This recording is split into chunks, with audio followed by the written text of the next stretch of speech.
Unions and school heads have agreed to abide by the new fees guidelines issued by the Ministry of Education. This comes after a crisis meeting with Education Secretary Fred Matiang'i.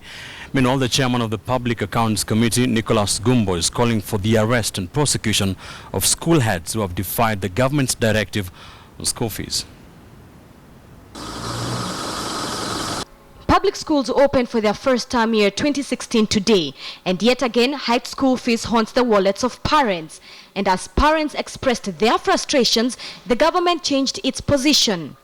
The Education Cabinet Secretary Fred Matiang'i and other senior ministry officials held a closed-door meeting with some stakeholders, including the two teachers' union, NUT and KUPPET, and Kenya Secondary School Heads Association, to deliberate on the matter. Issues that are affecting that fees guideline is the undertaking of ongoing projects in the schools, the lunch program for the day secondary schools, and also the salaries for the board of management teachers. We all know too well that there are new schools that are being started, and even now as we prepare for Form 1 admission, members of parliament are exerting a lot of pressure on principals, and especially principals of the best performing schools, to admit more students.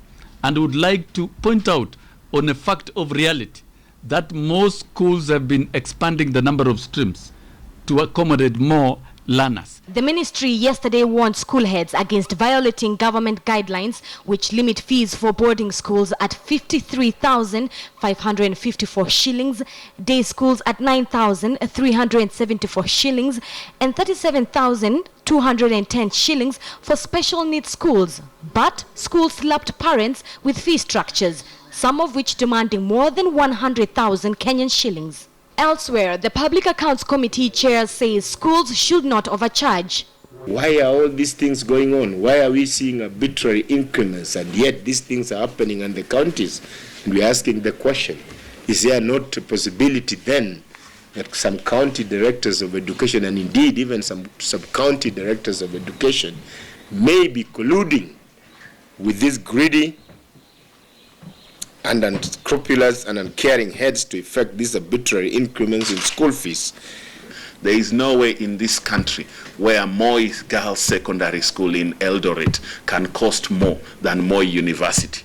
There is no way in this country where Nairobi School can cost more than Nairobi University. There is no way in this country where a little school in Murang'a, a secondary school, can cost more fees than Murang'a University. We cannot accept these things. The fee ceilings were supposed to have taken effect in January 5th last year, but failed. And now Secretary General of NUT, Wilson Session, says in order for a productive year, fee guidelines for the next 2 years should be ready by June 2016.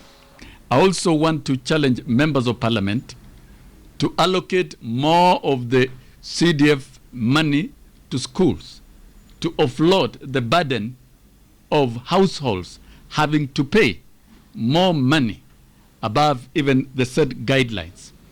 The Ministry of Education has called for an audit of schools charging fees above the gazetted rates and warned school heads of levying equipment charges, caution money and motivation money. Zinzi Kibiku, KTN News.